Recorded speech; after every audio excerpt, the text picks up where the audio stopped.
എങ്ങനെ ഇത് ഇഷ്ടപ്പെടാതിരിക്കുമെന്ന് എനിക്കറിയില്ല. പക്ഷേ കഞ്ഞിയുടെ കൂടെ പയറിട്ടിട്ട് അതിൻ്റെ കൂടെ തേങ്ങ ഇട്ടിട്ട് ഒരുമിച്ച് വേവിക്കുന്നൊരു പ്രിപ്പറേഷനുണ്ട്. ആഹാ, അതിൻ്റെ കൂടെ നല്ല എരിവുള്ള മിക്സ്ചർ കിട്ടും. ആ മിക്സ്ചർ ഇട്ടിട്ട് വെള്ളം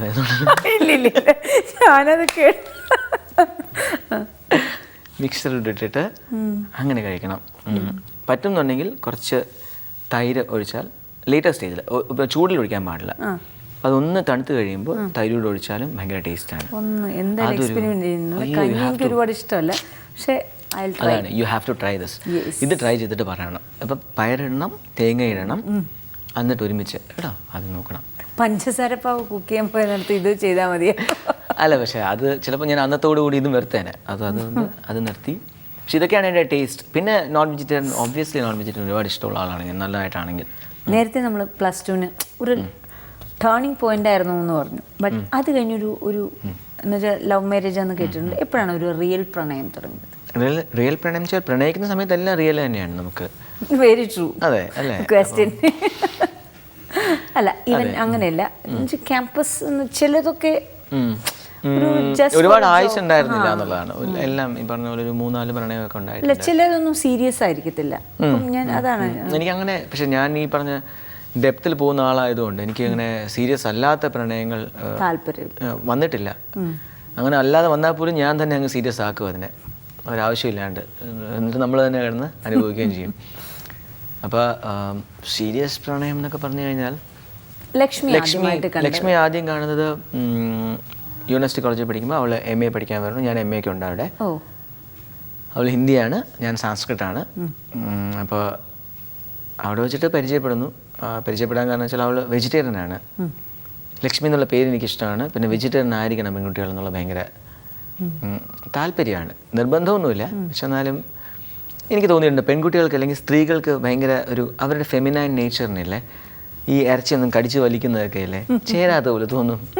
സ്വീറ്റ് ആൻഡ് സോഫ്റ്റ് എന്നൊക്കെ പറയുന്ന പോലെ തോന്നൂലേ. അപ്പം അങ്ങനെ കുറേ കാര്യങ്ങളൊക്കെ വേണമെന്നുണ്ടായിരുന്നു. അപ്പോൾ അതൊക്കെ ഉണ്ടെന്ന് ഞങ്ങളുടെ കോമൺ ഫ്രണ്ട് ഉണ്ട്, ജോയ് എന്ന് പറഞ്ഞിട്ട്, ഞങ്ങളുടെ പാട്ടെഴുത്തുകാരനാണ്. അത് അവൻ എന്നിട്ട് പറഞ്ഞാൽ, എടാ ലക്ഷ്മി എന്ന് പറഞ്ഞൊരു കുട്ടിയുണ്ട്, ആ കുട്ടിക്ക് ലക്ഷ്മി പേര് കൊള്ളാം, വെജിറ്റേറിയനാണ്. ഓഹോ അത് ശരി. അന്ന് പിന്നെ നമുക്ക് ഈ യൂണിവേഴ്സിറ്റി കോളേജ് എത്തിയപ്പോൾ പിന്നെ റാഗിങ്ങിൻ്റെ ഇഷ്ടമുണ്ട്. പിന്നെ വെറും ഈ പറഞ്ഞ പോലെ അലമ്പാണ് നമ്മൾ. പിന്നെ ആരോടും കയറി മുട്ടാനോ സംസാരിക്കാനോ അങ്ങനെ ഒരു മടിയൊന്നുമില്ല. എൻജോയ് എന്നുള്ളതാണ്. അതിനെ വേറെ ആൾക്കാർ അലമ്പെന്ന് പറയും, നമ്മളങ്ങനെ പറയില്ല. അല്ല, ബട്ട് അതിന് നമ്മൾ കോളേജിൽ മാത്രമേ നമുക്ക് അങ്ങനെ ഒരു. അതെ, അതും യൂണിവേഴ്സിറ്റി കോളേജിൽ എനിക്ക് കിട്ടിയെന്നുള്ളത്. വാനസിൽ അങ്ങനെ കിട്ടിയിട്ടില്ല കേട്ടോ, യൂണിവേഴ്സിറ്റി കോളേജിൽ കിട്ടി. അപ്പോൾ അങ്ങനെ കയറി പരിചയപ്പെടുന്നു. അന്ന് പിന്നെ നമുക്കൊരു ഫ്രീഡം കൊണ്ടുണ്ട്. കാരണം ഈ മ്യൂസിക്കും ഇതൊക്കെ ഉള്ളതുകൊണ്ട് നമുക്ക് കോളേജിലും കുട്ടികൾക്കും അതെ, അധ്യാപകർക്കും അതെ, ബാക്കി പറഞ്ഞ പാർട്ടി എല്ലാവർക്കും നമ്മളോടൊരു കാര്യമുണ്ട്. അപ്പോൾ അതുകൊണ്ട് ആരോടും പ്രത്യേകിച്ച് പേടിയോ അങ്ങനെയൊന്നുമില്ല. അപ്പോൾ ഒന്ന് കയറി മുട്ടി 1.5 വർഷം ഞാൻ പുറകെ നടന്നു. ഈ പ്രപ്പോസ് ചെയ്ത് കഴിഞ്ഞിട്ട് 1.5 വർഷം ഇൻ ബിറ്റ്വീൻ വേണ്ട അല്ലെങ്കിൽ മടി അല്ലെങ്കിൽ നമ്മളൊക്കെ ഒരു ഡെസ്പാകത്തില്ല ഒരു കാര്യം. നമ്മൾ ഈവൻ പെർഫെക്ഷനിസ്റ്റ് ആയ ആൾക്കാരുടെ ഒരു വലിയ പ്രോബ്ലം. നമ്മൾ വർക്ക് ചെയ്യുമ്പം ഹാർഡ് വർക്ക് ചെയ്യും, ടു ദ കോർ വർക്ക് ചെയ്യും. 1 month 2 months 6 months okay, but 1.5 years my God. 1.5 വർഷത്തിനിടയ്ക്ക് ഒരു പോസിറ്റീവ് സൈനും ഇല്ലേ? ഇല്ല, ഒബ്വിയസ്ലി. അല്ലെങ്കിൽ നമ്മൾ നടക്കുമോ? അല്ല, ഈ 1.5 വർഷം പുറകെ നടന്നു എന്നൊക്കെ പറഞ്ഞു. ആണ് ഈ 1.5 വർഷം. പക്ഷെ ആദ്യം മുതൽ ഇല്ല എന്ന് പറയുന്ന സമയം മുതൽ നമുക്കറിയാം ഇത് വരും ഉണ്ട്. അതാണ് ഞാൻ ഇപ്പോഴും പറയും, അവളും പറയും വരാനുള്ള വഴി തങ്ങില്ല, അത് വരും. അപ്പോൾ അങ്ങനെ വന്നു. അവസാനത്തെ 1.5 മാസമാണ് ശരിക്കും പറഞ്ഞാൽ ലക്ഷ്മി സമ്മതിക്കുന്നത്. അവൾക്കും അങ്ങനെ ഒരു താല്പര്യമുണ്ട്, അല്ലെങ്കിൽ അവൾ റെഡിയാണ് എന്നുള്ളത്, എന്നെ ഇഷ്ടമാണെന്ന് സമ്മതിക്കുന്നത് അവസാനത്തെ 1.5 മാസമാണ്. ഈ അവസാനത്തെ 1.5 മാസം എന്ന് പറയുന്നത് ഞങ്ങളുടെ കല്യാണത്തിൻ്റെ അത് വെച്ചിട്ടാണ് ഈ അവസാനം എന്നുള്ളത് ചെയ്യുന്നത്. പ്രേമത്തിൻ്റെ അവസാനം. I was 22. Yeah. My God. I was 22. She was 21. And കോളേജിൽ നിന്ന് അടിച്ചുകൊണ്ട് വന്നതാണ്. അപ്പം എങ്ങനെയാണ് വീട്ടുകാരൊക്കെ എങ്ങനെ? വീട്ടിൽ എന്തെങ്കിലും ഒബ്ജക്ഷൻ ഉണ്ടായിരുന്നോ? വീട്ടിൽ അവരുടെ വീട്ടിലും അതെ, എൻ്റെ വീട്ടിലും അത് ഒബ്ജക്ഷൻ തന്നെ ഡെഫിനറ്റ്ലി. അപ്പോൾ പക്ഷേ എന്താണെന്ന് വെച്ചാൽ 21 വയസ്സായ ആൾക്ക്, എന്നെ സംബന്ധിച്ച് 22 വയസ്സേ ആയിട്ടുള്ളൂ. കറക്റ്റ്. അപ്പോൾ ഞങ്ങൾ രണ്ടുപേരും MA പാസ്സായിട്ടില്ല. ജോലിയില്ല, ഒന്നുമില്ല. അപ്പോൾ പിന്നെ എൻ്റെ വീട്ടിൽ അങ്ങനെ പറയാൻ പറ്റുന്ന സാഹചര്യമൊന്നുമല്ല. ഞാൻ അങ്ങനെ ഭയങ്കര നല്ല സാഹചര്യത്തിലൊന്നും അല്ല കുട്ടിക്കാലം പോലെ വളർന്നു വന്നു. ഒരുപാട് പ്രശ്നങ്ങളും ബഹളങ്ങളും ഒരുപാട് കോംപ്ലിക്കേറ്റഡ് ആണ് എൻ്റെ ചൈൽഡ്ഹുഡ്. അത് ഒരുപാട് പ്രശ്നങ്ങളുടെ ഇടയിലാണ്. സോ അപ്പോൾ അതിനിടയിൽ എനിക്ക് അങ്ങനെ ഒരു കാര്യം അവതരിപ്പിച്ച് കഴിഞ്ഞാൽ it's not gonna be possible also. ഒന്ന് വെയിറ്റ് ചെയ്യാൻ എങ്ങനെ പറയുമല്ലോ 22-ാമത്തെ ദിവസം എനിക്ക് കല്യാണം കഴിക്കാം. ഞാൻ പറഞ്ഞു വെയിറ്റ് ചെയ്യാൻ പറ്റുമോ, can we do it, like ഒരു നമുക്ക് വീട്ടിൽ മുൻ സംസാരിക്കാൻ പറ്റുമോ. പ്രാക്ടിക്കലല്ല, ആരുടെയും കുഴപ്പമല്ല.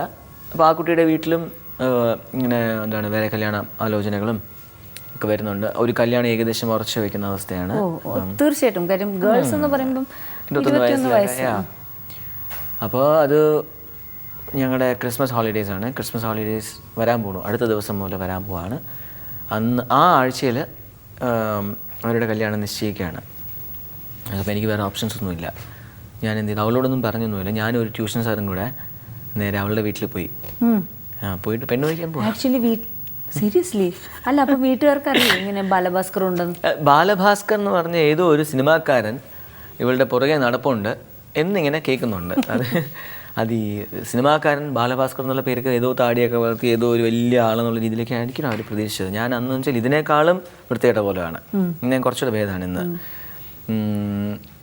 ചൊക്കി ചുളിഞ്ഞ് വെറും ഇങ്ങനെയുള്ള അവസ്ഥയിലാണ്. അപ്പോൾ ഞാൻ എൻ്റെ ട്യൂഷൻ സാറിൻ്റെ അടുത്താണ് ഞാൻ ഹെൽപ്പ് ചോദിക്കുന്നത്, വിജയമോഹൻ സാർ. സാർ എൻ്റെ കൂടെ വരാമെന്ന് പറയുന്നു. ഞാൻ സാറും കൂടെ നേരെ അവളുടെ വീട്ടിലേക്ക് പോകണു. പോയിട്ട് സംസാരിച്ച് തുടങ്ങണു. അപ്പോൾ അവളുടെ അച്ഛനോട് സംസാരിക്കുന്നു. ഞാൻ അച്ഛനോട് എങ്ങനെ ഇൻട്രൊഡ്യൂസ് ചെയ്യുന്നത്?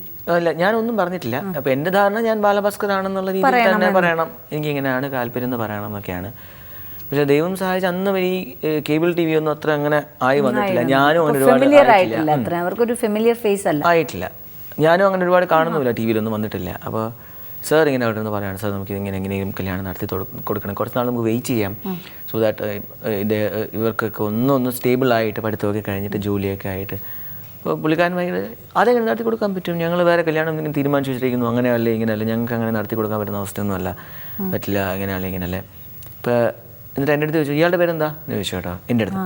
അപ്പം ഞാൻ ആലോചിക്കുന്നത് എന്നാൽ പിന്നെ ഇത് തന്നെ അങ്ങ് ഒരു അവസരമാക്കിയാലോ. കാരണം വെച്ചാൽ എനിക്ക് ബാലഭാസ്കർ എന്ന് പറയാൻ പെട്ടെന്ന് പേടിയായിപ്പോയി. എൻ്റെ പേര് കൃഷ്ണകുമാർ എന്നാണ്.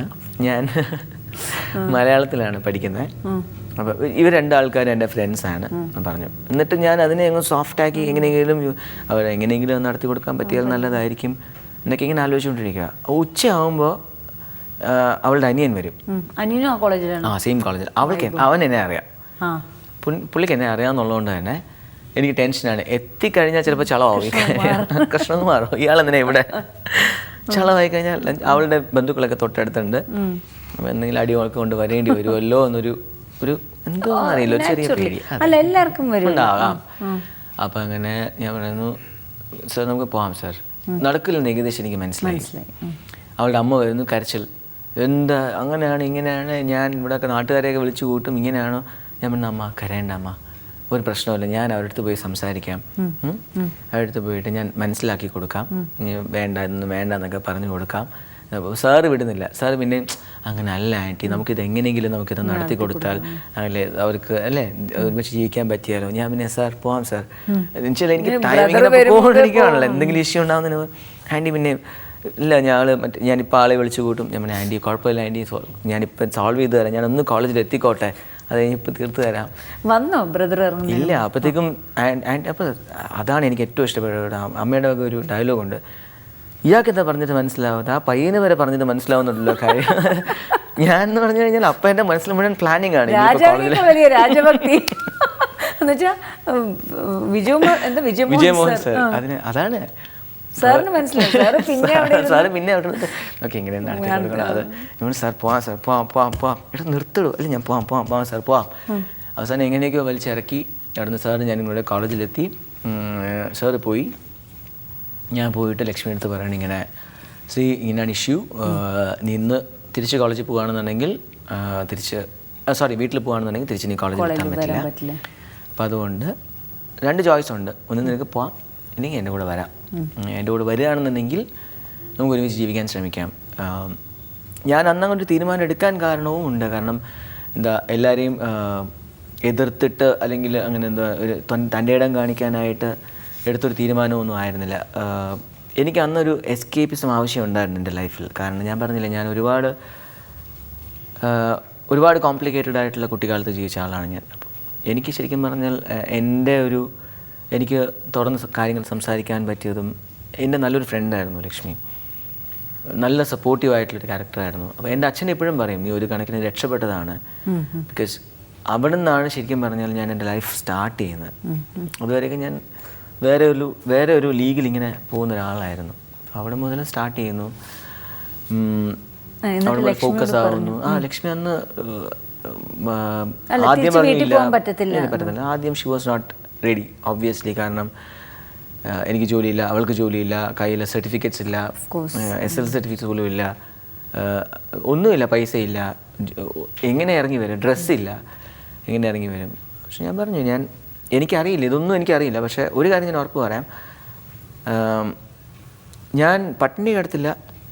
എല്ലാ കാമുകന്മാരും ചിലപ്പോൾ പറയുന്നതായിരിക്കും കേട്ടോ, ഞാനും അത് തന്നെ പറഞ്ഞത്. പട്ടിണി കിടത്തില്ല, ഞാൻ ട്യൂഷൻ എടുത്തെങ്കിലും ജീവിപ്പിക്കാം. ട്യൂഷൻ എന്ന് വെച്ചാൽ വയലിൻ